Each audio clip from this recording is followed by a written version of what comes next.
artist. Okay, very good. Thank you. I am that right. I have understood. I hope our viewers have understood who you are. Comic book writer, artist.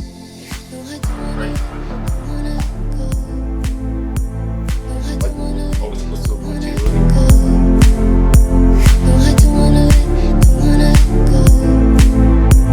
Hello, hi everyone. My name is Darlene, and you're welcome on the 4th episode of the Creator to Creator Talk Show with Reminac TV.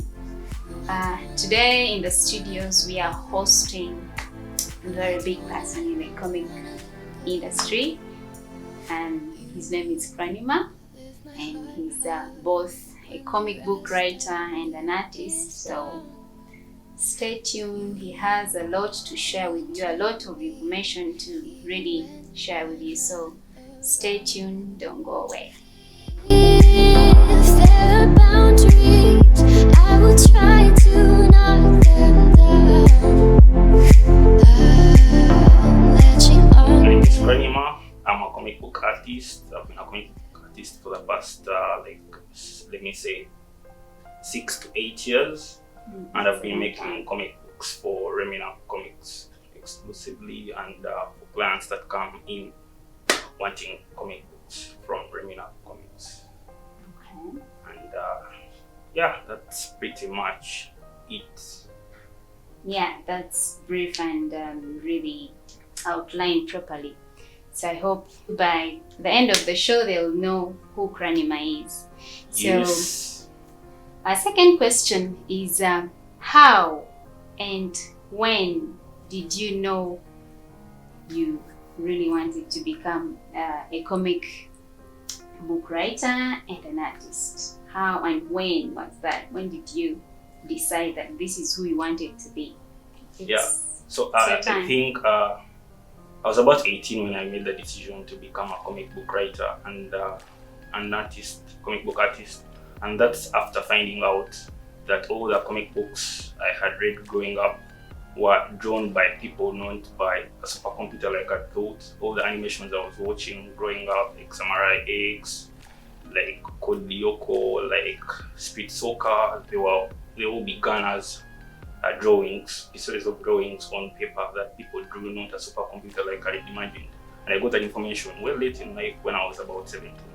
That's when I was told that actually all the animations you've grown up loving, all the comic books you've grown up loving, Spider-Man, they were actually drawn by people, real human beings, not a supercomputer. And I was like, really? It's like, if people can do this, I know I haven't been so passionate about art. I was like, now I can maybe try. Let me see if I can try it. But I felt like I'd lost so much time in terms of practice, because most artists begin their journey when they are really young. Like at 7 they start drawing. I said at 18. I was like, am I even going to catch up? But I loved comic book art so much, and I felt like there's nothing else I wanted to do with my life but to start learning from there and then, and hopefully become good at some point. I already had a good background when it came to writing, because my mom was an English teacher and she forced me to read books. Eventually I fell in love with reading books. So I was reading books all through my primary and secondary. I was even writing short novels that I would never finish, because I was like, who was going to buy this? Yeah, but finding out that I could draw pictures and then tell short stories using those pictures, I found that people might be more palatable to read the small pieces of content rather than like a huge novel, because I knew my friends weren't readers, and I figured if the world is full of people like my friends, they don't going to be much of readers. So I felt like combining drawings plus story would make them more willing to read what I had written or compose. So to take you back a little on, like something I feel like I should tell you, like you said there are novels that you didn't get to finish. I've read some of your work. I like it, and it's good, it's educative. So I think Thank you. there are people out there who are going to read your work. So I think my advice to you is you should really get time, sit down and finish My novels. Yes, finish them. I'll be the first one to buy one. So that leads us into our third question, which says, what does being a comic book artist, being a comic book writer and an artist entail? It entails a lot, really. You have to master the art of human figure drawing. You have to master the art of imaginative composition. You have to master the art of lining what you've drawn, coloring what you've drawn, inking what you've drawn. It is a lot. You have to master the art of storytelling with pictures. In comic books, pictures are told in panels, and you have to know what panel best brings out what message. So it's a lot. Even up to now, I'm still learning. The artists I look up to, and I always check their work to inspire me to keep on growing as a comic book artist, because I don't believe I've reached my limits. I believe I'm just getting started. Yeah, the sky is the limit. Do you write before or do you draw before? You see, comic writer and artist. So what comes first?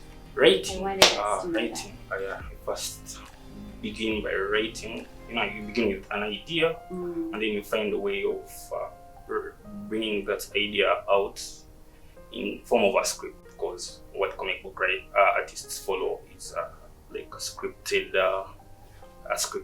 piece of the story, not the actual story. So I write the story from start to finish, and then I script it the way I want to draw it, or the way I feel it should be drawn. All right. So that's that. Thank you for that. I'm hoping it's a good explanation that for a certain person would want to do. So thank you for explaining that. So now we go into our fourth question, which is that what are the advantages of being a comic artist? There's actually plenty of advantages, because learning how to draw comic books takes a lot, and by the time you get to a level where you have learned it, you can produce a full comic book. You have mastered so many things. You have mastered drawing, you have mastered imaginative composition, you have mastered coloring, both the digital way and the traditional way with watercolors. And by mastering all those things, actually you've also mastered framing and composition, you've mastered storytelling in panels, and when you master all that, you kind of have a lot of value to you. You can work as an illustrator because you understand imaginative composition. Yes. You can work as a photographer because you know what frames bring out what message you want to convey. You can work as a designer because you know how to lay out things together. Exactly, so that they are more appealing. You can work as a storyboard artist for, let's say, a movie production or music video production. So there is a lot by just mastering comic books. There's a lot you learn along the way that that you can choose to do differently or in different fields. Yeah, exactly. Okay, that's very good. So what are the biggest challenges in the comic book industry? Comic book industry. The biggest challenge is that the comic book industry in Uganda is really, really young, and a lot of Ugandans do not understand it. They don't understand what it is like, and they're just learning about it from the comic book companies that have stood the test of time. And they're very young, so people do not value the comic books as much as they are valued in other countries, let's say like Kenya and other countries where the reading culture is really, really strong.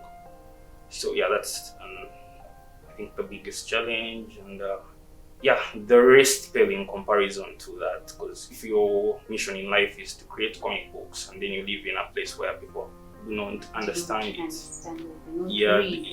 most of the time it cripples you and you feel like you want to give up or you want to do something else. So that's the biggest challenge. Yeah, I've seen a lot of artists stop drawing comic books because of that. There are no Yeah, they feel like their art won't be appreciated here, and they feel like if it's not going to be appreciated here, I'd rather not do it at all. I'd rather wait until I go to another country and then start doing it from there where it will be appreciated. Can't you do it here and find a way of marketing it to another country or something? Yeah, it's very possible. Online, It's very possible. I think it depends on how you rate your story. Most of us, most comic book artists, myself included, when we started out in the comic book industry, we wanted to write stories of our own stories about the things we loved. We weren't thinking about the audience and how the audience would react to these things. So we were like, I like this story, it's got all the action, it's got all the super cool fights, I feel like everybody will love it. And then you draw it and you put it out there and people look at it and it's cool because it has good fight scenes and all that, but people do not relate with it because it feels so different from what their culture is. They can't relate to it, and if they can't relate to it in one way or another, they're not going to be interested in buying it or even reading it from start to finish. So comic book artists really need to adjust their storytelling to suit the audience. This is a young industry, so you need to start telling stories that relate to the people here. If you write something to do with superheroes, we've not had any superheroes in Uganda for a long time, if ever. But America has. So if you just want to do, you want to imitate a concept of the superhero genre from America and do it here in Uganda, it may not be as well received as you would hope, because we've not had genre that thingy, and we don't have a lot. We've not had also a lot of comic strips in the papers that have instilled the love of comic books for Ugandans. So you really need to start rating comic books from the perspective of the readers and how they perceive comic books. And how they perceive them is that they don't understand them. So you need to make them understand that this form of artwork or form of storytelling or literature can be educational, can be used to do so much than just action scenes and stuff. So you really need to start telling stories that are very relevant to what's happening. Like if you did write something about Corona right now, people would relate to it, Ugandans would relate to it, Kenyans would relate to it, Africans would relate to the entire world, because that's something that's affecting the entire world. Yeah. If you wrote about street children, people would relate to that. Yeah, If you wrote, exactly. Like Uganda has a lot of street children. So. Exactly, yeah. So just changing the storytelling and structuring it in such a way that it suits this particular population of Ugandans would be a game changer for most artists. They would find that their work would be perceived positively. Yeah.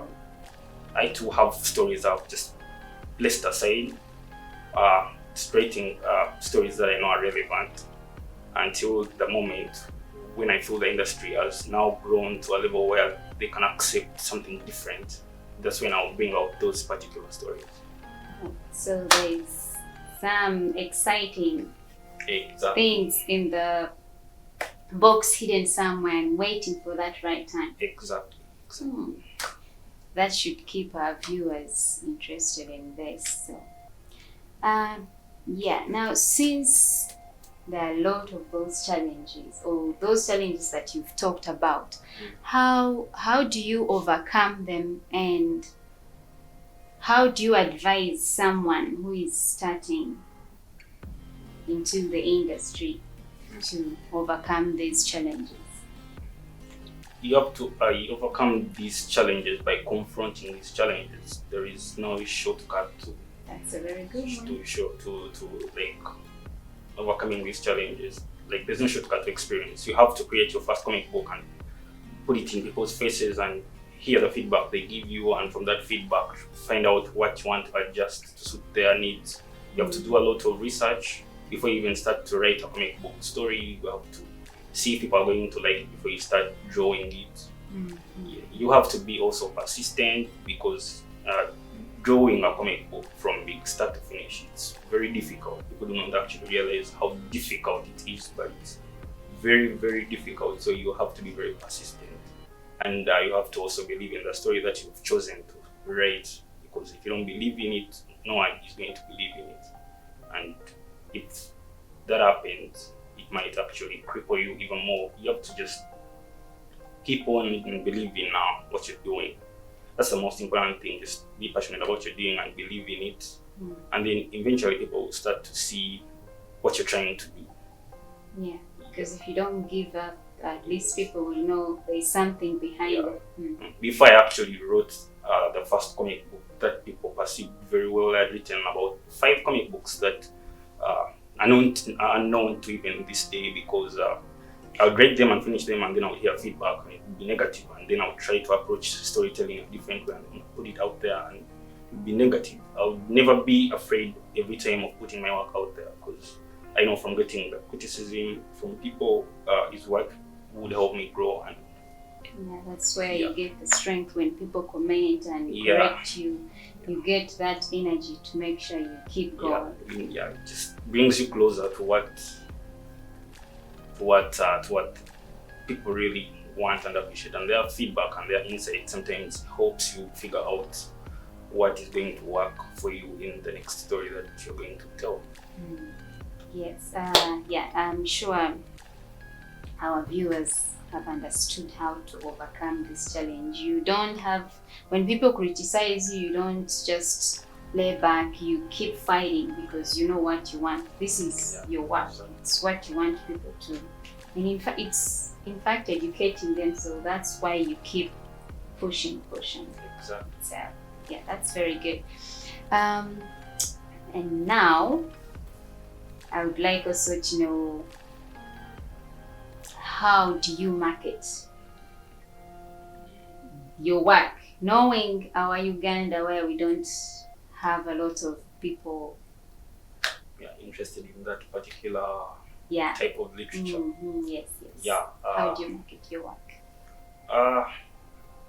The main ways of marketing your work, especially your comic books, I try as much as possible to get involved in every literature-related event, and try to book a booth and set up a store for your work. And when people come pass by your table, you tell them what your work is about, and if they can see something to love, well and good. If they can see something to critique, also well and good. If there is advice they give you, well and good. And also, before you start writing a comic book, you have to know the market you're trying to appeal to. There are different types of markets. You may be writing a comic book that's essentially for children, so you have to go to places where children are going to be. Schools, homes. Yeah, like for instance, when we wrote School Days, it wasn't a book that we wrote to appeal to adults mostly. It was a book we wrote to appeal to children, like from ages 6 to 14. So the best mode of marketing would, in our case, would be going to schools, primary schools. And when we go to primary schools, the book would relate with the young kids, because it was written to relate to them. Yeah, exactly. And they understand it more better since they are the target group. Yeah, exactly. And also you need to understand when you're trying to create these stories, because marketing, what is going to direct your marketing is how you written your story. You need to understand the market you're trying to appeal to and what controls that market. For instance, when you look at children, the content that they read is content filtered by the teachers and their parents. They won't let kids read stuff if they feel this stuff is spreading bad message. Yes. Yeah. So you have to have educational material out there. I'm not saying you have to, but it would help you get into like educational institutions. And education institutions have the largest number of that particular age group. So it has to be at all costs educational, because that's the way we convince the heads of the school to let you talk to the children about the book and have it then go to the children themselves. Yeah. So if it has educational content and it's targeted for that particular age group, that would influence how you market. You know that every time there's a kids party, I have to try Bring and your find books. a way of bring my books there. Every time there is a visitation there at a certain school, I have to figure out a way to get my books there and start selling them, because since it's that target audience that you wrote these books specifically for, they will receive them positively. Yeah, and it works. Okay. What do you attribute to your continuing growth in the comic book industry, both as a writer and both as an artist? It's like discipline. It's being disciplined and being very honest with people and your interactions with people and the community around you. Yeah, I think that's the most essential thing, having the discipline and the honesty when interacting with people. That transcends your level of skill or talent. Because no matter how good you are and how talented you are, if you lack discipline, no one is going to want to work with you, because you have elements to your character that are not hospitable. So if you are very disciplined and very honest in the way you handle things, in the way you live up to expectations and deadlines and everything that comes within the chaotic industry of illustration and comic book drawing, if you are a very disciplined and honest person, people are going to want to work with you. And I feel like, apart from how good I am and how fast I can draw, what has pushed me further ahead has been more to do with my discipline and honesty in terms of how I relate to clients and Yes, so honesty and discipline keeps you going, and it makes clients want to work with you despite any other shortcomings that can come out of the blue, really, because you're honest about everything that happens. They feel like they can trust you, and if they can even trust what you write. Exactly. So, what advice would you give to an artist starting out there in the field of comic book writing to ensure that they're successful? The study advice I can give is to really, really be persistent. If you love this, make sure you love it for all the right reasons. Make sure you don't love it because of what you feel people should perceive it as. You should love it for what it is. You should separate it from how people are going to react to it. So if you create a book and it's not well received, that should not be a reason for you to give up. That should be a reason for you to work even harder. Because if you start to give up because people have not liked what you have created, then maybe you don't love it as much. You have to love something unconditionally. You have to love it to the level where even if everybody in the world hates it, you can still continue to do it without haste. So you have to be very persistent. You have to practice a lot too. You have to improve. You have to work on your drawing, your imagination, and your storytelling as well, because I find most comic book artists are good at drawing, but they're not good at storytelling. So you have to work on all those things, and there is information all over the internet on how to get good at all those things. Thank you for explaining that. It's very good for our viewers to know that. Now, next, what resources have helped you that you can choose to share with the viewers? The ones that have really helped you grow. And in story writing, I read a lot. Like, I really do read a lot. I make time to read, and that has helped me improve my story writing. And I've read a lot about how to write stories, and I think the best book I can recommend for writing writing stories would be it's keeping my memory. Let's move on to the next one. The books that have helped me become a better artist have been actually comic books. I read a lot of comic books online. There are websites you can go to and get these comic books and figure out ways how the stories are told and the pictures are brought to life. I read also books that teach about drawing. For instance, there is a book called Drawing Essentials by Andrew Dumis. There is a book about creative illustration by Andrew Dumis. There is a book about drawing comic books, The Marvel Way by Stan Lee. I've read all those books and I've tried to follow the instructions in those books to try and better my art and find my own style of drawing. And I feel like those resources will benefit every artist in one way or another.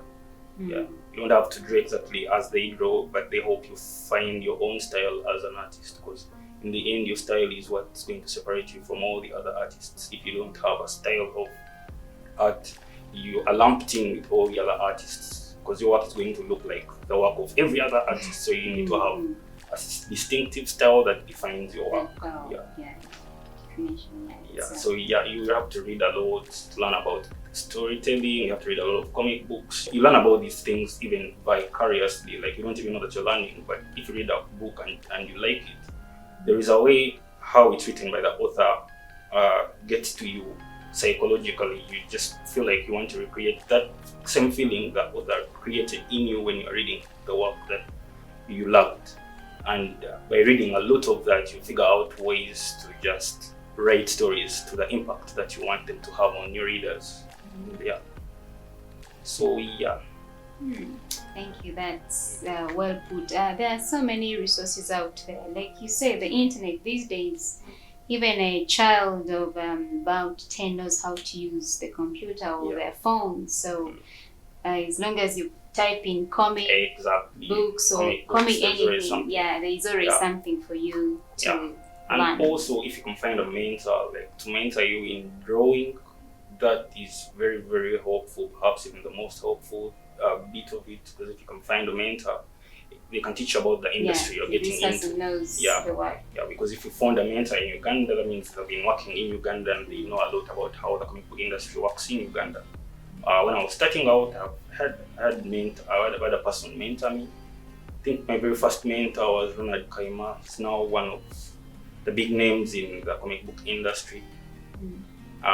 He mentored me when I was in vacation. When I went on to campus, I had lecturers who mentored me. Both my illustration lecturers just loved that I was so passionate about learning stuff, and they would mentor me. They would critique my work. They'd have me do practices. I would bring to them. When I went to go on my first jobs, I met other artists that would also mentor me. And like I've had so many people mentor me. Like if I had a list, this is actually a better way for even people who are out there that are unable to access the internet, and because if you get someone you can reach out to this person in person, face to face. You sit down and they'll teach you how to write. Most of them are very willing. They're very willing to pass on the skills that they have. A mentor is a very good resource. It's a very good resource. Yeah, that's very good of you. Thank you. Yes. Right now, what are you working on? Please. Oh, what am I working on? Well, like you said, the novel thing, it's in my back pocket, but I'm working on it in my mind. Yeah, and I'm now trying to learn other skills apart from illustration. Not that apart from comic book drawing. Not that I've learned everything to do with comic book drawing. I just love to learn other skills, because I feel like in this day and age, being multi-skilled is the way to go. It gives you a lot of options, because we are living in that era that's very uncertain. So you need to always have something like to fall back on in case the comic book industry does not take off in that time. You had determined to take off. So yeah, I'm learning photography, videography. Because I have a background in comic book drawing, it's easy for me to learn those things. And I'm also working on a bunch of comic books for Reminac Comics at the same time. And I'm working on also storybooks still for Reminac Comics, slowly and yeah, that's And also I'm trying to figure out ways to teach what I know to people out there that just want to learn it. That's a good thing. You're willing to teach other because people. I've been told so that it would be being wrong told of me to just keep what I have just within me. That's very good for you, willing to share with other people. Thank you very much for Thanks for having me. Very good conversation. I hope our audience has been able to learn, they've been entertained, and they've been informed. I'm sure there are people who didn't know what a comic writer and a comic artist means, but since today you've been able to share that with us. It's been a very good information that you've shared, and I hope everyone out there is going to learn something, or they have where to start from. So you think I'll be welcomed back to the show if I remember some stuff that I can't remember right now? Yes.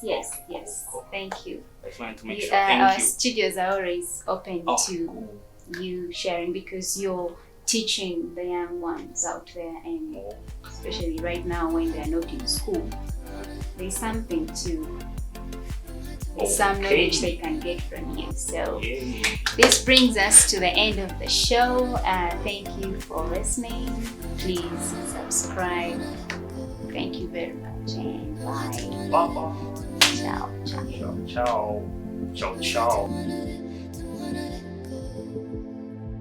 I don't wanna